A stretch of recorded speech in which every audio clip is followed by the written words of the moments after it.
bonjour à tous pour cette troisième table ronde qui est consacrée au financement de les participants. Alors je pense que tout le monde est là, je parle sous le contrôle de M. Lévy Lambert, sauf M. Alexandre Haïdara, hein, qui nous avait fait dire qu'il allait peut-être se faire remplacer. Je ne sais pas si il est du monde pour le remplacer. Bon, écoutez, on essaiera de le faire en le regrettant énormément. Santé et sécurité sociale, enseignement supérieur, alors ce sera un peu compliqué parce que c'était lui qui devait s'en charger, logement.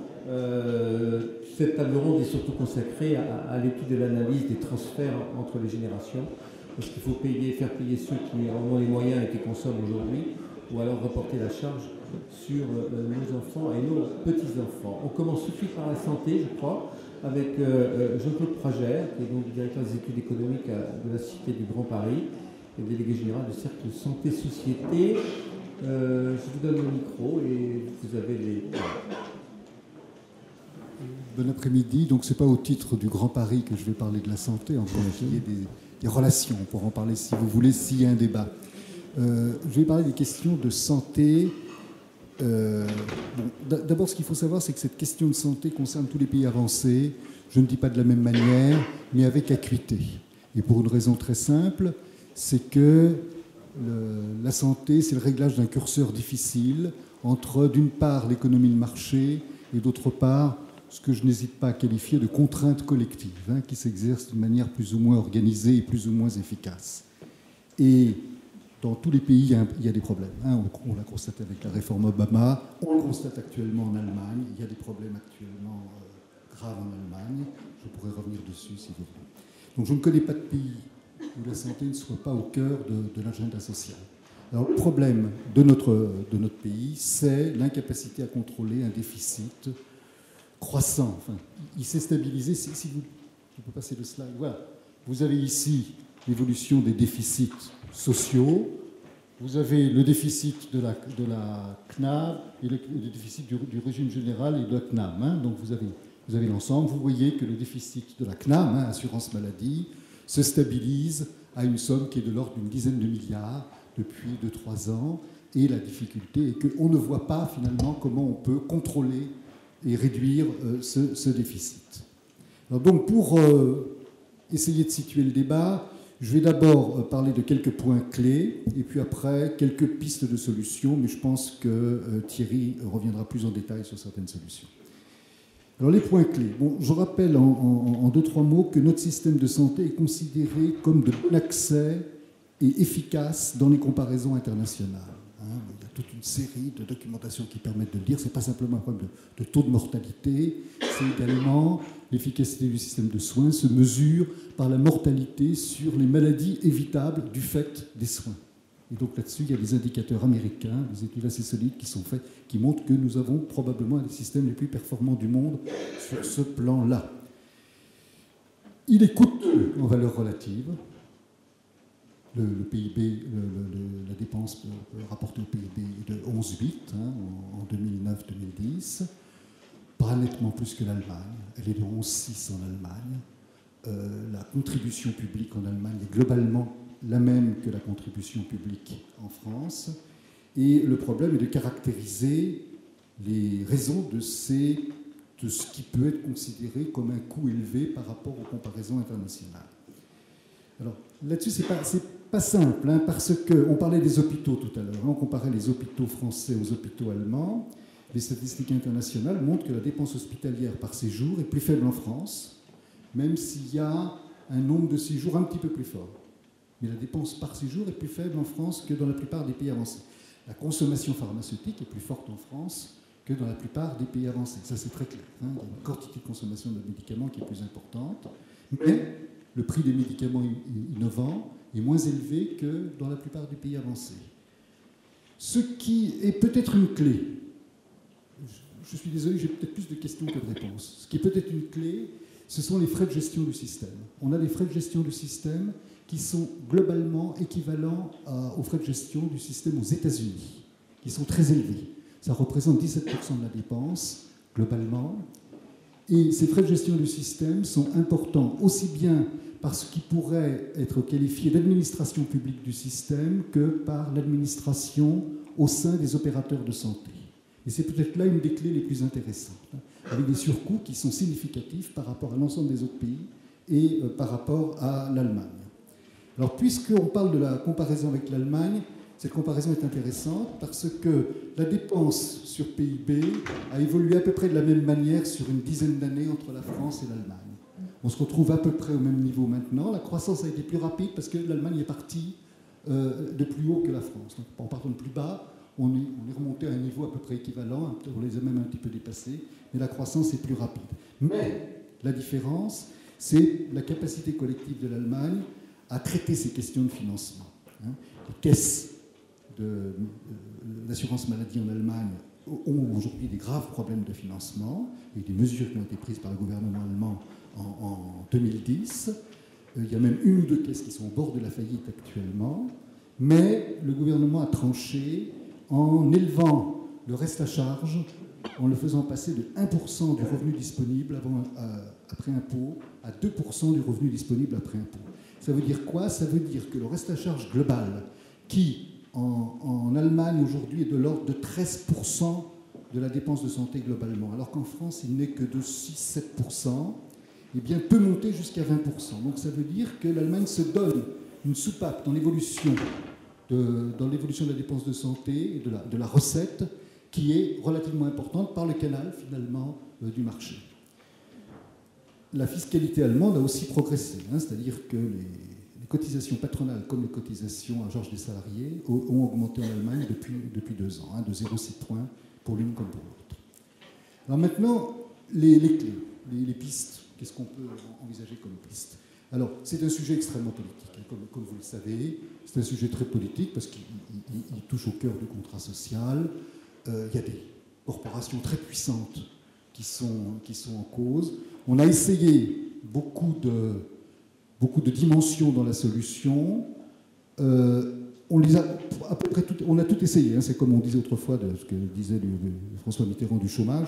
On a à peu près tout essayé, mais probablement pas d'une manière suffisante pour chacune des solutions et pas d'une manière suffisamment rapide.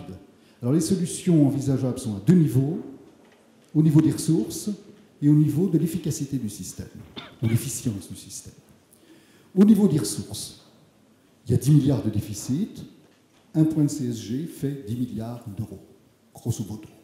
Donc il faut se poser la question de savoir si ça n'a pas un sens finalement d'augmenter le taux de CSG pour compenser le déficit, parce qu'il ne se résorbera pas tout seul, et certainement pas dans les quelques années à venir par des mesures d'efficience. On sait très bien que ça prend beaucoup de temps, ces mesures.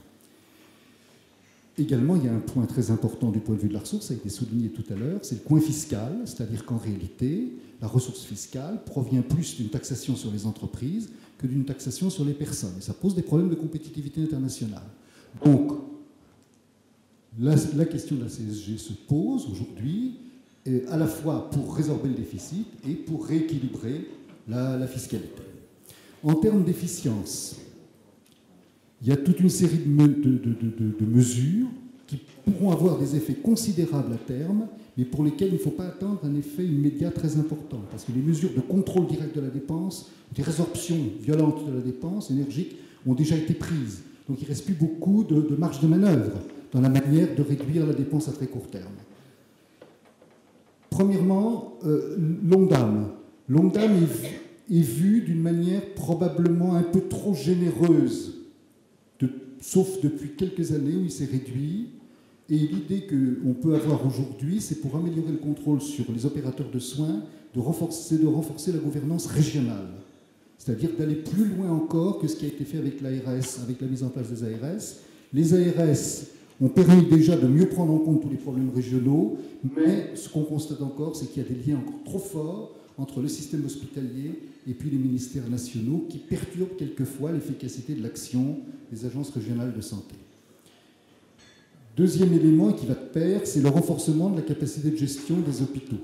Alors on a parlé tout à l'heure de la convergence tarifaire. Oui, absolument, la convergence tarifaire, c'est une norme de bonne gestion. Il n'est pas anormal qu'on traite la même maladie à des coûts différents dans le privé et dans le public. Mais il faut qu'en même temps, les contraintes de service public soient équivalentes, ce qui n'est pas encore acquis. Quand on parlait tout à l'heure de l'Allemagne, où la convergence tarifaire aurait permis d'arriver au même niveau, ce qu'on oublie de dire, c'est que les hôpitaux privés qui étaient plus bas se sont mis au niveau des hôpitaux publics qui sont plus hauts. Et c'est une des raisons de l'augmentation de la dépense de santé en Allemagne. Autre élément, le problème de la médecine à l'acte, du paiement à l'acte des actes médicaux. Alors ça, c'est un sujet qui distingue notre pays des autres grands pays avancés. Nous sommes un des derniers grands pays où les professions libérales peuvent finalement tirer sur la sécurité sociale de manière relativement libre. C'est en train d'évoluer.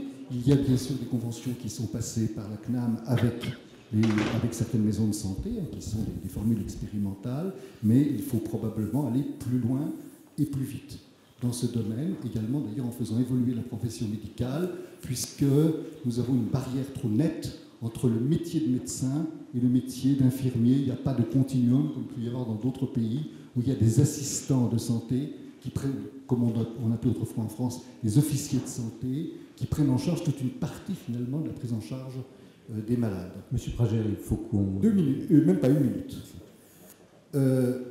Autre question qui sera peut-être vue par Thierry, c'est le dossier médical, bien évidemment. Le dossier médical, c'est un instrument qui renforce l'efficacité. Ça va de pair avec les réseaux de soins. Enfin, dernier point pour trouver une solution, c'est le problème de l'ALD. L'ALD a pris par les affections de longue durée, ont pris une part très importante dans la dépense de santé, d'une manière qui probablement mériterait d'être mieux contrôlée. Il faudrait qu'on arrive à freiner l'évolution de l'ALD. Et j'en terminerai par un point qui n'est peut-être pas assez bien connu, mais qui force à réfléchir, c'est que dans les enquêtes internationales, les médecins français sont moins payés que les médecins de la plupart, de la quasi-totalité des pays avancés. Ils sont moins payés que les Allemands, moins payés que les Anglais, nettement moins payés que les Américains. Ce qui ne veut pas dire qu'il faille augmenter les rémunérations des dépenses des médecins, mais ça permet d'avoir un argument avec eux pour leur montrer qu'ils ont à gagner dans une évolution de structure où ils auraient un métier de plus haute valeur ajoutée qui soit plus satisfaisant pour eux. Et je pense qu'une des pistes qui est en train de se dessiner, c'est la féminisation de la profession médicale, parce que, c'est ce que disent les médecins, moi je ne suis pas médecin, c'est ce que disent les médecins considèrent que les femmes ont un autre rapport à leur métier et à leurs patients que les hommes. J'en finis sur cette note un peu sexiste à l'envers, et je laisse la parole à Thierry. Vous parliez des médecins hospitaliers ou des médecins de ville? Les médecins de ville. Ah, très bien. Thierry Silberberg. Pardon? Les deux en même?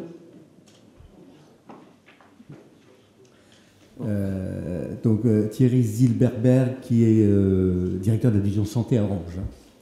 Bonjour à tous. Pour faire l'exception, je n'ai pas prévu de transparent. Je pense que vous en avez eu assez avant et vous en aurez encore quelques-uns après. Et comme vous avez compris, on fait un petit numéro duettiste avec Jean-Claude, mais on a laissé une large part à l'improvisation, donc je ne savais pas ce qu'il allait dire et je lui réponds en direct. Il ne vous a pas laissé beaucoup de temps. Il ne m'a pas laissé trop de temps.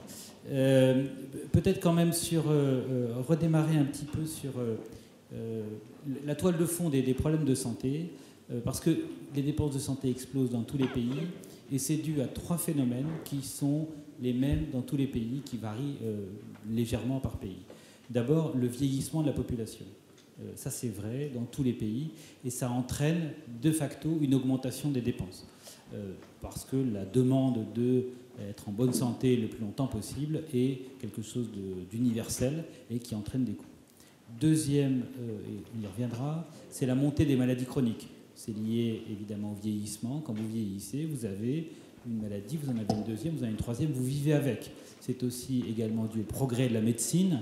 Aujourd'hui, l'espérance de vie à 10 ans après un cancer aux États-Unis était de 30% dans les années 70. Elle est de près de 80% de nos jours aux États-Unis. Qu'est-ce que ça veut dire? C'est-à-dire que vous vivez avec votre maladie. Quand vous vivez avec votre maladie, vous continuez à coûter. C'est assez cynique de dire, finalement, avant, vous mourriez et vous ne coûtiez plus. Et troisième point qui est lié finalement au dernier point que disait Jean-Claude, c'est la démographie médicale. La démographie médicale pose des problèmes dans tous les pays, car les médecins ont une aspiration finalement à avoir une vie beaucoup plus réglée que les générations précédentes. Et donc, il y a une demande des médecins d'être en zone urbaine ou périurbaine. Les médecins, il y a un exode rural des médecins. Il y a également une demande des médecins d'avoir un revenu régulier et des horaires réguliers, ce qui entraîne des débordements vers l'hôpital. Et c'est peut-être un des premiers points que j'aurais abordé. On a parlé de la convergence publique-privée. L'idée de base, c'est de dire aujourd'hui, les hôpitaux privés sont moins bien rémunérés dans la tarification à l'acte que les hôpitaux publics. Il n'y a qu'à aligner le public sur le privé. Malheureusement, dans le public, on vous expliquera, avec raison en partie, qu'une partie du surcoût est due à leur mission d'intérêt public, au fait qu'ils ont des services d'urgence, au fait qu'ils accueillent des médecins finalement en dernier ressort. Aujourd'hui, vous avez un accouchement qui se passe mal dans une clinique privée. Au dernier moment, on le transfère à l'hôpital public pour faire une opération qui va coûter beaucoup plus cher, ce qui entraîne un surcoût pour l'hôpital public. Donc, cette convergence publique-privée, elle n'est pas d'un claquement de doigts. Elle nécessite une analyse un peu plus profonde des coûts de l'hôpital, de distinguer ce qui est dans les hôpitaux aujourd'hui du coût d'enseignement, parce que les cliniques privées ne font pas d'enseignement, les CHU font de l'enseignement, ce qui est de l'urgence et ce qui est finalement des soins un petit peu élevés. Je voudrais dire deux choses.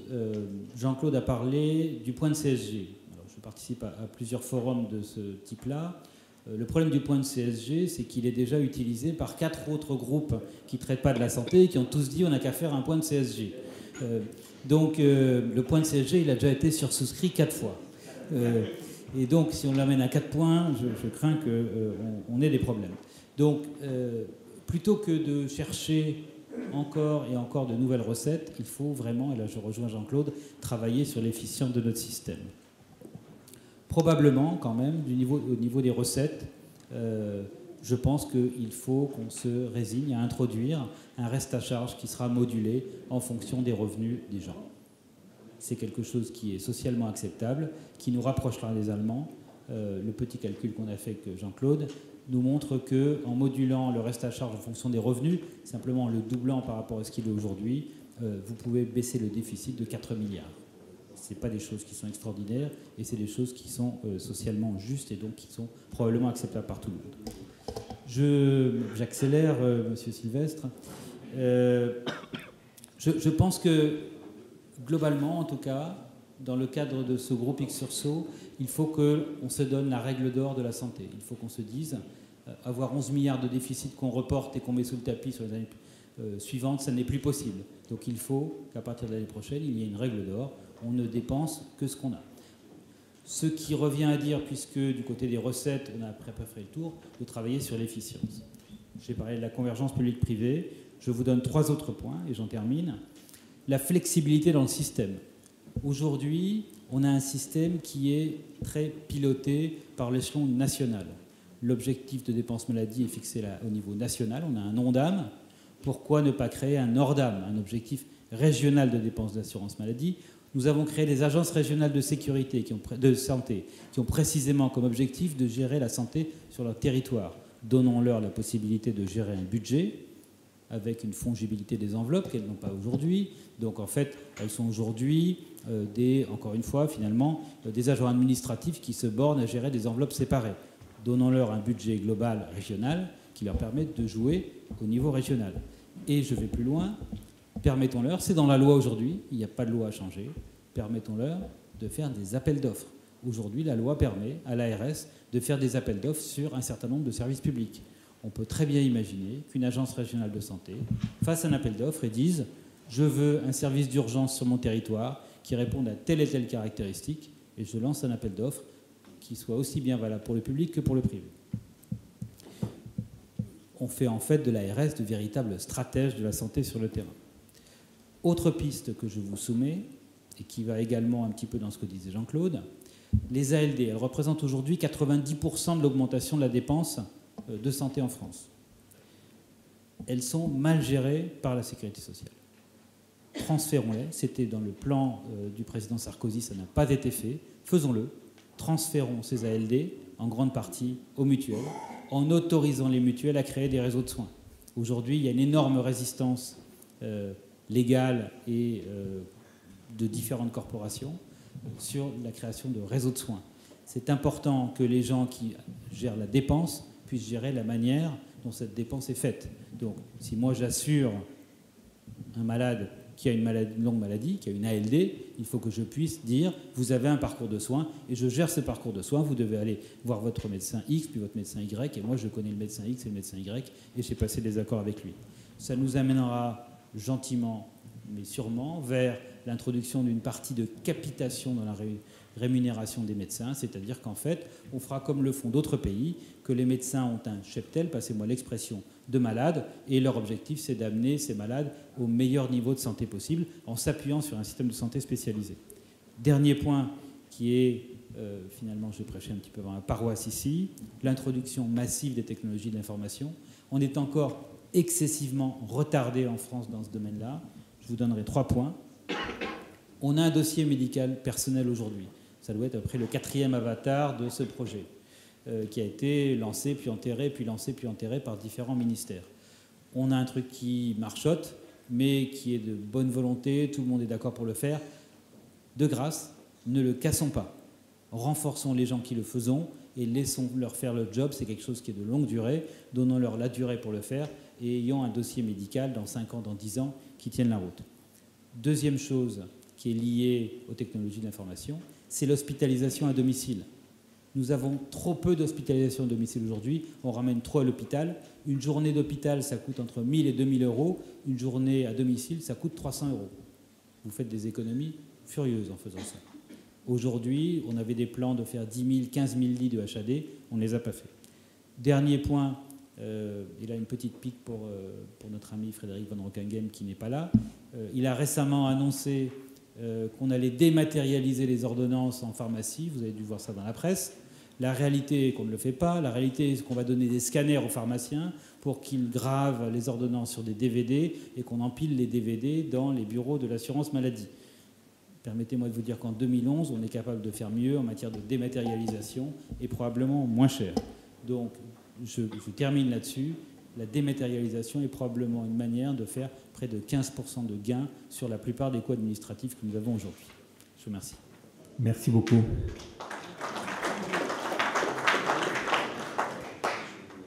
Alors, je donne la parole à M. Lévy-Lambert, peut-être, hein, merci. Pour parler plus spécifiquement du logement. Hein. Oui, je remplace au pied levé Nicolas Lecossin, qui a annoncé hier soir que pour vérifier que le système de santé français marchait bien, était hospitalisé en catastrophe. J'ai appris parallèlement qu'Alexandre Aïdara, qui devait parler d'enseignement supérieur, ne pouvait pas venir à cause d'une réunion au Conseil d'État, mais comme il m'a prévenu il y a 1 heure, malheureusement, nous n'avons pas pu le remplacer. C'est d'autant plus... une table ronde dangereuse, hein, monsieur. Oui, c'est d'autant plus regrettable qu'Alexandre Aïdara avait la particularité de répondre sur 3 points à nos objectifs de diversité, car il n'est ni polytechnicien, ni à droite, et ni blanc. Mais donc, il nous a fait défaut. Et d'ailleurs, du point de vue diversité, j'avais également prévu une dame à la table ronde précédente, Madame Benassi-Kéré, qui s'est décommandée aussi. Donc, à l'impossible, nul n'est tenu. Donc, concernant le logement, ce que je voulais vous dire, c'est que on peut avoir la page suivante. Oui. Le logement, c'est un secteur qui représente plus de 2% du PIB en France, alors qu'à la table ronde précédente, on nous a montré qu'en Allemagne, où il n'y a pas plus de crise du logement qu'en France, peut-être plutôt moins, ça représente 2 fois moins de PIB. 0,8% en Allemagne contre 2,1% en France. Donc 40 milliards d'aides publiques par an, avec un maquis d'aide sous 34 formes différentes. Chaque ministre du Logement qui se respecte tient à laisser son nom à une aide. Je citerai Kiles, Méhaignerie, Périssol, etc. Célier n'est pas ministre du Logement, mais enfin, il aurait mérité de l'être. Il le sera peut-être. 6 millions de ménages en France bénéficient d'une aide au logement, ce qui représente d'ailleurs presque 7 000 euros par ménage et par an. Un calcul rapide montre que si on leur donnait ces 7 000 euros, ils pourraient quasiment se loger gratuitement, sans qu'on ait besoin d'aider. 800 organismes gestionnaires, 83 000 salariés, un employé pour 59 logements. On est bien dans le cas cité précédemment où l'absence de règles de rentabilité entraîne des dépenses inconsidérées. Et donc, ce sont des chiffres que Nicolas Lecossin, avant d'aller à l'hôpital, m'avait donnés. Un HLM reçoit 150 000 euros pour pouvoir mettre à la disposition de ses occupants un logement qui vaut 185 000 euros. C'est dire que le reste à charge est vraiment particulièrement faible. Donc le constat d'échec que je voudrais faire rapidement est sans appel, je crois. Premièrement, ce système crée un effet d'aubaine. Dans le secteur public, c'est encore le chiffre de l'IREF, mais enfin vous pouvez les vérifier, 40% des locataires font partie de la frange des Français qui sont les plus aisés. En coupant artificiellement, si on veut, les Français en deux catégories. Il y a les 30% qui ont des revenus les plus faibles et les 70% qui ont des revenus plus élevés. Donc dans ces 70%, il y a 40% des locataires du secteur HLM. Et dans ce secteur où, naturellement, les loyers sont beaucoup plus bas, le taux de rotation est très faible, 5 à 8% par an. Alors, il y a des textes qui obligent les sociétés d'HLM à créer des surloyers pour faire payer un peu plus cher ceux qui en ont les moyens. Mais les organismes d'HLM expliquent benoîtement qu'ils ne le font pas parce que ça serait catastrophique. Soit les locataires qui ont des moyens, qui sont les seuls à payer leur loyer, s'en iraient, et donc les organismes d'HLM deviendraient en faillite, soit ces locataires paieraient, mais à ce moment-là, il n'y aurait plus la justification de leur système. Deuxième effet d'éviction. Donc, symétriquement aux 40% de locataires du secteur social qui sont dans la partie la plus riche, il y a 40% de la partie la moins riche de France, donc ceux qui sont dans les 30% les plus pauvres, qui sont logés dans le secteur privé. Et dans ce secteur, le taux de rotation est beaucoup plus rapide, 15% par an environ, c'est-à-dire tous les 7 ans, parce que naturellement, les loyers sont plus élevés. Donc, secteur privé, où il y a des loyers élevés, rotation rapide. Secteur social, loyer faible, rotation très lente. Et le résultat, donc, c'est que plus d'1 million de ménages attendent un logement social. Pratiquement, il faut vraiment être Madame Bettencourt pour ne pas être candidate à un logement social. Et encore, peut-être qu'elle l'est aussi. Il y a tellement de mystères, puisqu'il y a des fils d'archevêques ou de premiers ministres dont on a découvert qu'ils étaient logés dans des HLM du 6e arrondissement. Suite du constat d'échec, effet de ségrégation, malgré tout, l'aide publique est concentrée sur des immeubles qui sont marqués logement social, et donc ça devient difficile pour un Français qui souhaite se loger normalement de sortir de ce secteur s'il n'en a pas vraiment les moyens. Et donc, pour essayer d'éviter ce facteur, on voit la ville de Paris, et peut-être d'autres, préempter des immeubles dans le 16e arrondissement qui coûtent plus de 10 000 euros du mètre carré et refuser des logements qu'on leur propose dans le 20e arrondissement en disant qu'ils en ont déjà trop. Donc ça veut dire qu'ils payent 10 000 euros du mètre carré pour loger un ménage, alors qu'ils pourraient le loger à 2 500 euros ou 3 000 euros dans certains autres quartiers. Quatrièmement, effet de tache d'huile. Alors ça, c'est un effet pervers très, très important dû à l'absence d'unité du marché. C'est que, comme on s'aperçoit que beaucoup de personnes souhaitent bénéficier du secteur social mais n'en bénéficient pas, parce qu'ils sont trop riches pour être dans le secteur social, par exemple, mais trop pauvres pour se loger eux-mêmes, à ce moment-là, on crée des aides intermédiaires de toutes sortes qui, finalement, de fil en aiguille, vont arriver sans doute à aider Madame Bettencourt. Cinquième effet, c'est l'effet de découragement. La réglementation de plus en plus pesante, législation, réglementation basée sur la compassion, en protégeant le faible contre le fort. Le faible, en l'occurrence, c'est le locataire, le fort, c'est le propriétaire, même si quelquefois le locataire est plus riche que le propriétaire. Je suis payé pour le savoir, puisque j'ai créé il y a quelques années une SCPI qui s'appelle Pierre 48, et qui achète des appartements en loi de 48, et dans la publicité, initialement, était pour la première fois, la loi de 48 rapporte.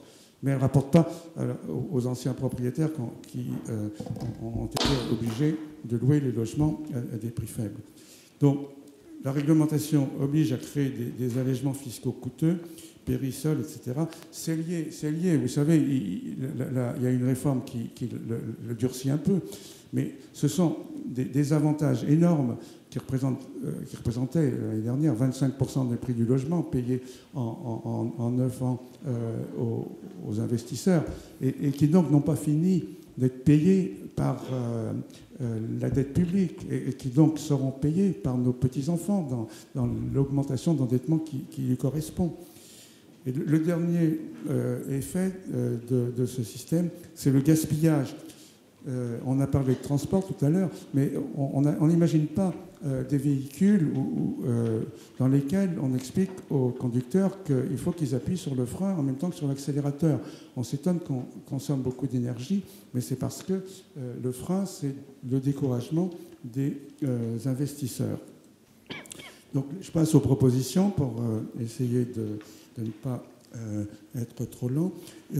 Donc, proposition, ce n'est pas original, puisque mon ami Antoine Jean-Claude Galignani me rappelait qu'il a participé aux travaux de la commission Barre, qui, il y a 35 ans, sauf erreur, avait fait un rapport pour privilégier l'aide à la personne. Il nous expliquera d'ailleurs pourquoi on s'est arrêté en chemin dans la mise en œuvre de ce système, qui quand même a la logique pour lui, puisque dans ce système, on aide ceux qui en ont besoin, et pendant qu'ils en ont besoin. Par exemple, un étudiant en médecine est aidé pendant ses études, mais il n'est pas aidé ensuite quand il est devenu professeur de faculté, alors que dans le système actuel, il y a certainement des professeurs de faculté qui sont dans les organismes d'HLM, et encore une fois, les organismes d'HLM ne s'en plaignent pas, au contraire, comme je l'ai dit.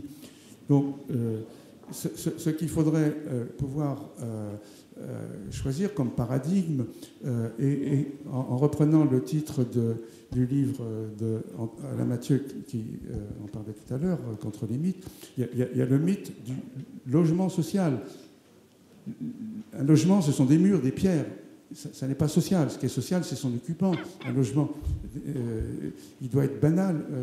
Le locataire, lui, il est social ou il ne l'est pas, suivant ses revenus, suivant son âge, etc.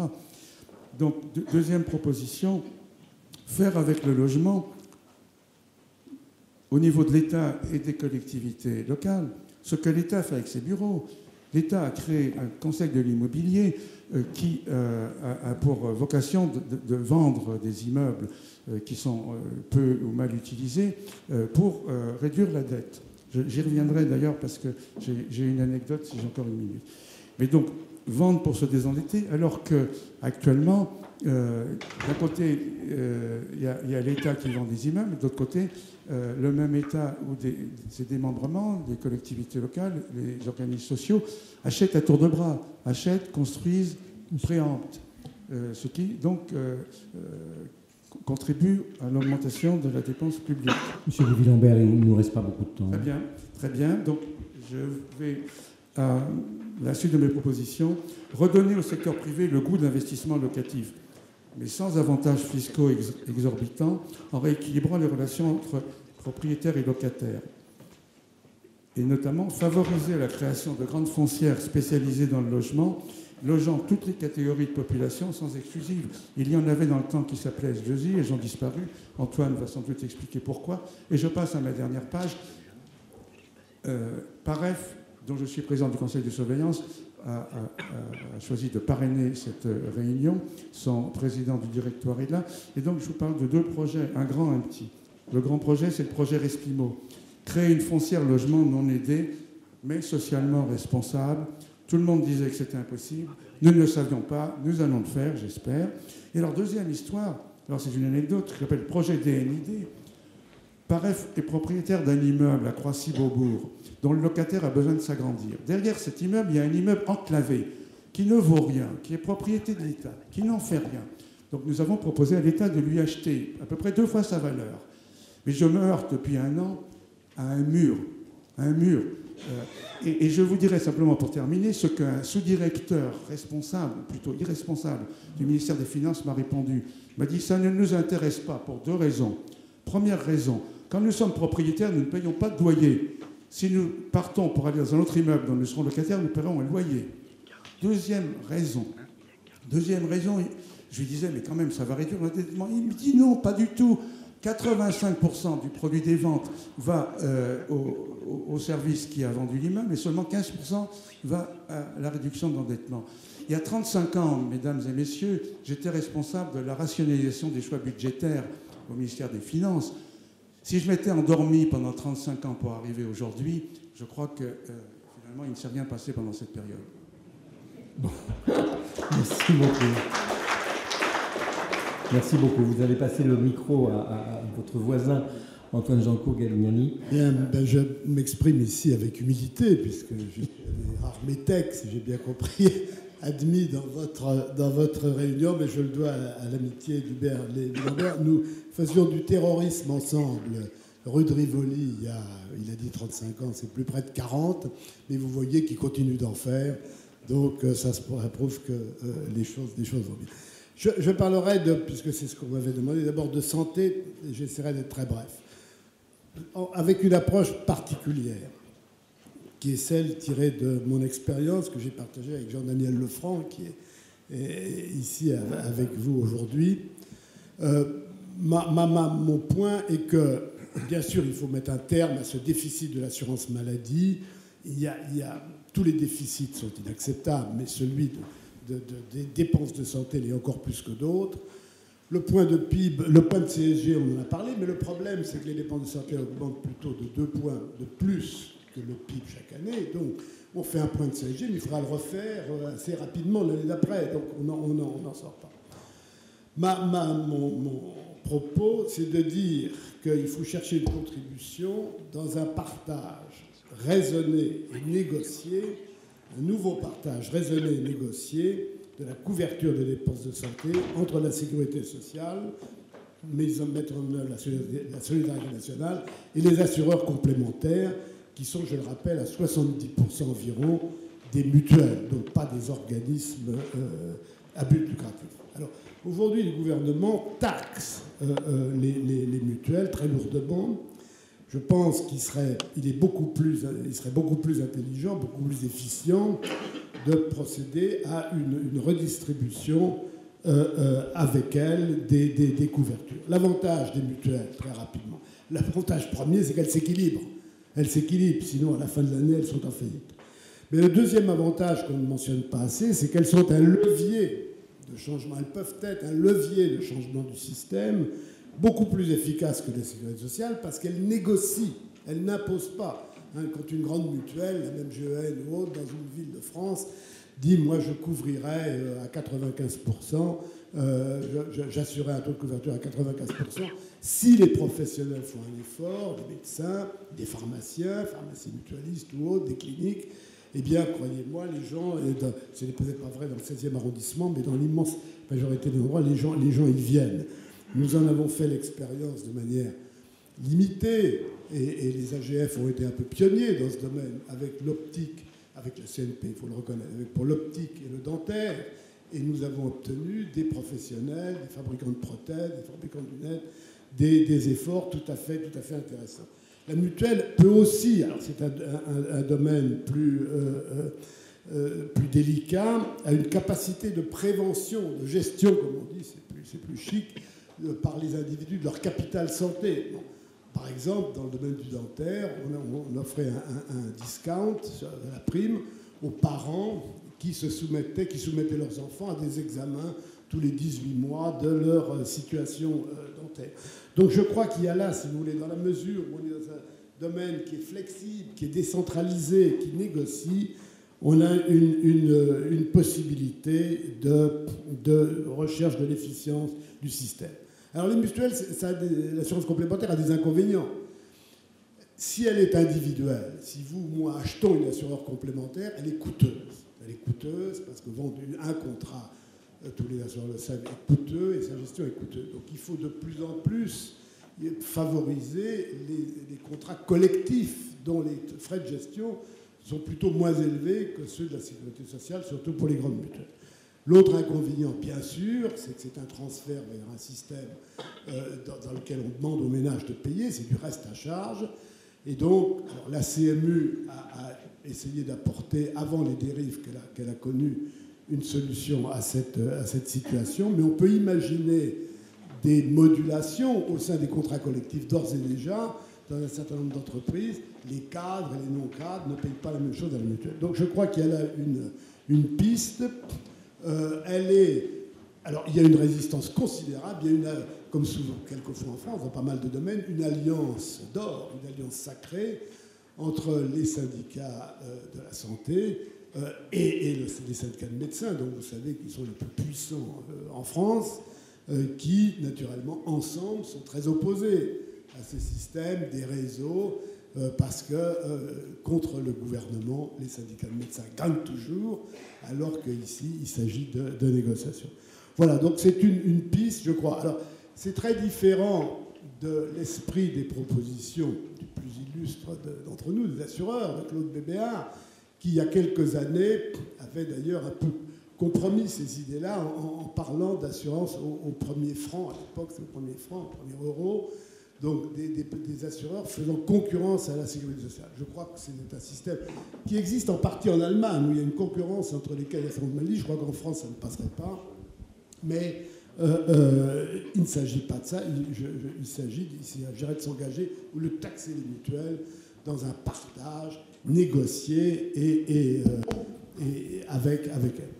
Je vais terminer avec la santé. Alors un mot sur le logement, mais Hubert a tout dit. Bien sûr, c'est nous, avec votre camarade Crépet, nous étions tous les deux rapporteurs du rapport Barre. Il faudrait que je raconte un jour comment Raymond Barre, on ne le connaissait pas, il arrivait de Bruxelles. Au bout d'un mois, la commission, il y a d'autres membres ici, il dormait dans les réunions.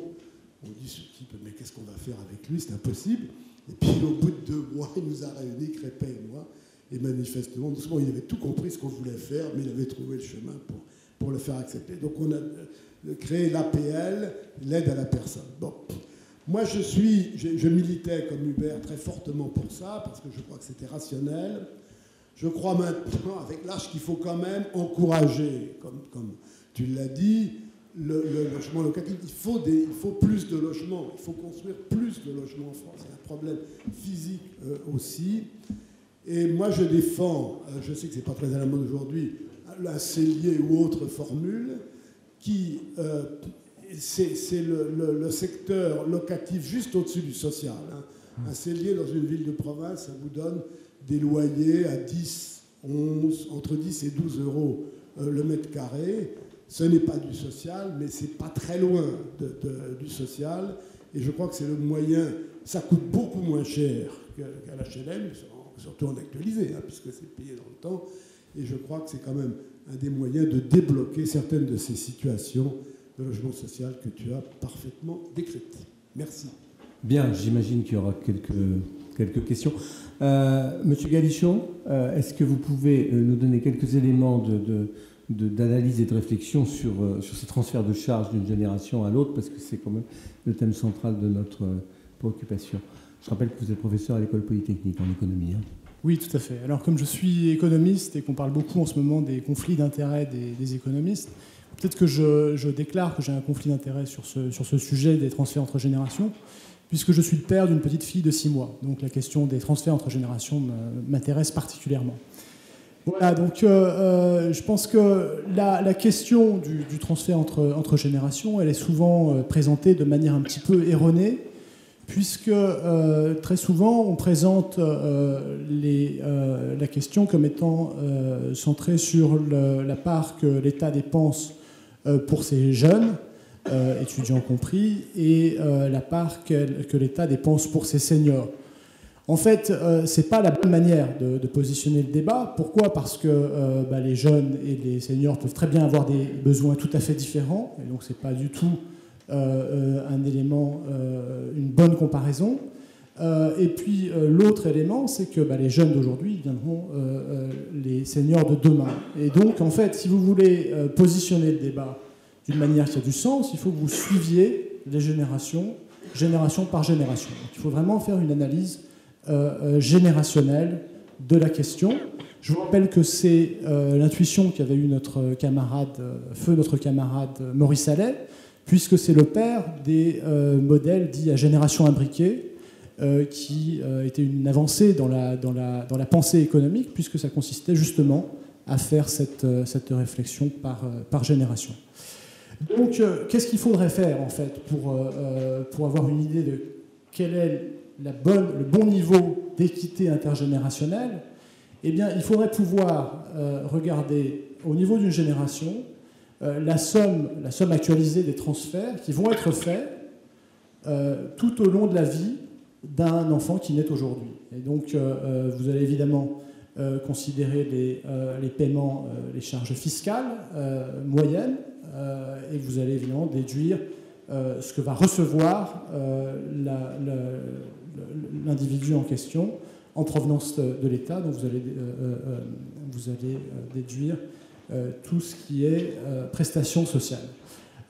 Donc ça, c'est quelque chose qui existe, qui a été développé donc, à la suite d'Allais par des économistes, Feldstein, vous avez Auerbach et Kotlikov, qui sont des économistes américains qui ont travaillé sur cette méthodologie et qui en ont développé la théorie, mais qui aussi l'ont appliquée. Et donc c'est très intéressant, cette analyse a été faite dans une vingtaine de pays. Ça a été fait il y a une dizaine d'années. Et vous trouvez que les pays où les baby boomers sont le plus représentés sont les pays... Enfin, vous trouvez deux choses. La première chose, c'est que dans quasiment tous les pays, vous avez un transfert au détriment des générations futures, vers les générations actuelles. Donc ça, c'est le premier fait stylisé. Et le deuxième fait stylisé, c'est qu'il y a une corrélation entre les pays où il y a une forte génération de baby-boomers et les pays où il y en a moins. Autrement dit, qu'est-ce que ça veut dire? Ça veut dire qu'il y a évidemment un déséquilibre politique du fait que cette classe de baby-boomers, elle a le pouvoir politique. Et donc, si vous faites une analyse de politique économique, il n'est pas étonnant que ça soit corrélé avec le fait qu'il y ait des transferts vers cette génération. Donc ça, c'est évidemment une méthodologie que vous pouvez critiquer, puisqu'elle repose sur un certain nombre d'hypothèses. Si je veux calculer le flux de paiement actualisé en faveur d'un enfant qui naît aujourd'hui, je dois évidemment me projeter sur ce qui va se passer dans le futur. On ne peut pas évidemment prévoir ce qui va se passer, donc il faut faire des hypothèses. Mais on sent bien qu'il y a des faits stylisés qui sont justifiés quand vous pensez quand je pense à tout ce qui a été dit aujourd'hui sur les questions à la fois de retraite. Il est évident que les générations actuelles savent qu'elles n'auront jamais le niveau des retraites qu'ont connu les aînés. C'est vrai également du système de santé, c'est vrai sur la question du logement, c'est vrai sur la question de l'emploi, de la sécurité de l'emploi, etc., etc. Donc qu'est-ce qu'il faut faire? Moi, ce que je pense, c'est qu'il est nécessaire d'informer le débat, en fait, puisque finalement, c'est un sujet qui est relativement peu évoqué. Comme je disais tout à l'heure, le débat n'est pas pris, n'est pas positionné en ces termes. Il y a une réflexion aux États-Unis sur ces questions, dans les think tanks à la fois de gauche comme de droite. Vous avez des think tanks comme la Cato qui travaille là-dessus, à l'extrémité droite du spectre politique. La Brookings travaille dessus. Il y a relativement peu de réflexion sur la question en France. Donc à l'école polytechnique, on est en train de réfléchir à une initiative pour poser le débat en ces termes et pour regarder un certain nombre de sujets économiques, de sujets de société en ces termes générationnels. La deuxième question, c'est la règle d'or. Je pense que la règle d'or, il faut la voir en ces termes-là, c'est-à-dire qu'il ne faut pas la voir comme étant une caution qu'on donne aux agences de notation. La règle d'or, c'est aussi une garantie d'équité intergénérationnelle vis-à-vis des générations à venir. Et donc je pense que de ce point de vue-là, la justification éthique de la règle d'or, c'est justement l'équité entre générations. Et ça, je pense que c'est bien plus vrai que... enfin, je pense que c'est important de voir les choses de ce point de vue-là. Voilà, donc je vais terminer là-dessus. Je pense que ce qui est important, c'est que les débats soient bien positionnés.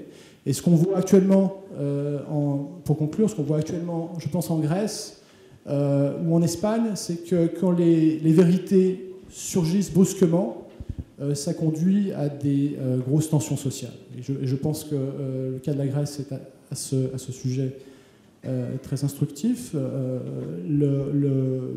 La question de ces transferts entre générations, puisque c'en est une, s'est invitée brusquement dans le débat public. Et si vous voyez la situation sociale en Grèce aujourd'hui, tout comme en Espagne d'ailleurs, ce sont des questions générationnelles essentielles. Merci beaucoup. On va donner tout de suite la parole à Maître Monassier pour qu'il nous dise un petit mot sur le rôle de la fiscalité, peut-être dans l'évolution de ces transferts. On n'a malheureusement pas beaucoup de temps, Maître Monassier.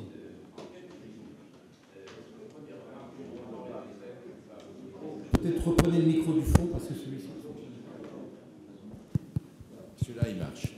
Oui, je suis doublement métèque puisque je ne suis ni polytechnicien ni ancien fonctionnaire de Bercy. Donc, je suis un doublement métèque ici. En ce qui concerne le logement, je voudrais faire quelques remarques de bon sens qu'on a tendance, d'une façon générale, à oublier. Premièrement, le besoin de logement est croissant en France pour des raisons d'augmentation de la population, pour des raisons d'augmentation du taux de divorce, car plus il y a divorce, plus il y a besoin de logement, car il y a une décohabitation, et il y a des besoins de logement en augmentation, parce que la superficie que chaque citoyen souhaite avoir pour se loger augmente, les gens veulent plus de superficie. Besoin croissant de logement. Premier fait incontournable. Deuxième fait incontournable, sur la région parisienne notamment, et essentiellement sur la région parisienne, c'est que nous sommes arrivés à des prix au mètre carré qui fait, on parle du logement social, mais là je ne parlerai pas du problème social, les classes moyennes n'ont plus accès au logement dans la région parisienne. Quand on a un prix moyen au mètre carré à Paris qui dépasse les 8 450 € du mètre carré, les gens ne peuvent plus se loger à Paris, ils doivent s'éloigner dans la banlieue. C'est un facteur de trouble social, c'est un facteur d'handicap considérable pour le pays. La province est différente, ça dépend des régions, mais il y a un prix au mètre carré qui devient dissuasif. Deuxième constat. Troisième constat, la fiscalité qu'on a mis en place pour le logement est une fiscalité mouvante, changeante, selon les mois, les années, on n'a pas de stabilité. Et les dernières mesures, sans aucune polémique, qui ont été prises, récentes, sont une fiscalité qui va conduire à un gel des transactions.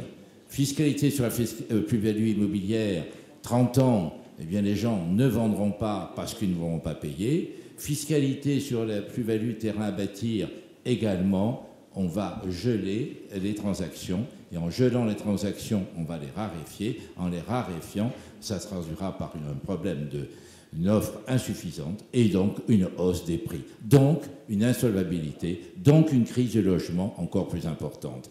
Voilà quelques remarques de bon sens qu'il faut se rappeler. Et je crois que le problème du logement est un problème plus global. C'est un problème plus général qui touche tout, la fiscalité, mais également le droit de l'urbanisme.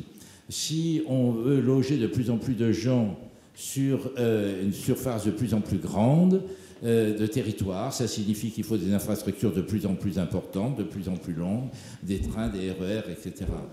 Alors il faut se mettre à réfléchir, est-ce qu'on veut construire en hauteur ou pas construire en hauteur? Ça diminuera peut-être les problèmes d'infrastructure, mais c'est un problème de société, il faut réfléchir. Là, il y a un vrai problème de société, qu'est-ce qu'on veut comme logement en France et quel urbanisme on veut en France? C'est un premier problème. Deuxièmement, sur le plan de la fiscalité, également, je bande tout à fait dans le sens de mon voisin, Il faut arrêter de faire une aide à la pierre, il faut faire une aide à la personne pour changer tout à fait le système. Mais d'une façon plus globale, je crois que c'est la démonstration, tout simplement, que nous avons un système étatique aujourd'hui, démocratique par ailleurs, qui est à bout de souffle. Tout est à bout de souffle. J'étais il y a quelques jours dans un colloque que je présidais sur le fonctionnement de la justice, et en entendant ce qui se passait pour la santé, pour la justice, eh bien, nous avons 7 ou 8 000 magistrats de moins en France qu'en Allemagne, à population correspondante, si on faisait le rapport. Ils sont payés 40% de moins. Le budget de justice allemand est très supérieur au budget de justice française. Les avocats qui font l'aide judiciaire sont payés 50% de plus qu'en France. Dans tous les domaines, notre système est à bout de souffle. C'est-à-dire que nous sommes à un moment où il faut repenser le fonctionnement de notre État et revoir tous les principes et peut-être changer de modèle. Je ne dis pas le modèle démocratique, non, le modèle de fonctionnement économique, et qu'on arrête de faire des rustines sur rustines. Il y a une révolution à faire. Voilà ce que je pense sur le logement comme sur le reste. Merci beaucoup, monsieur Maître Monastier. Merci à tous. Merci.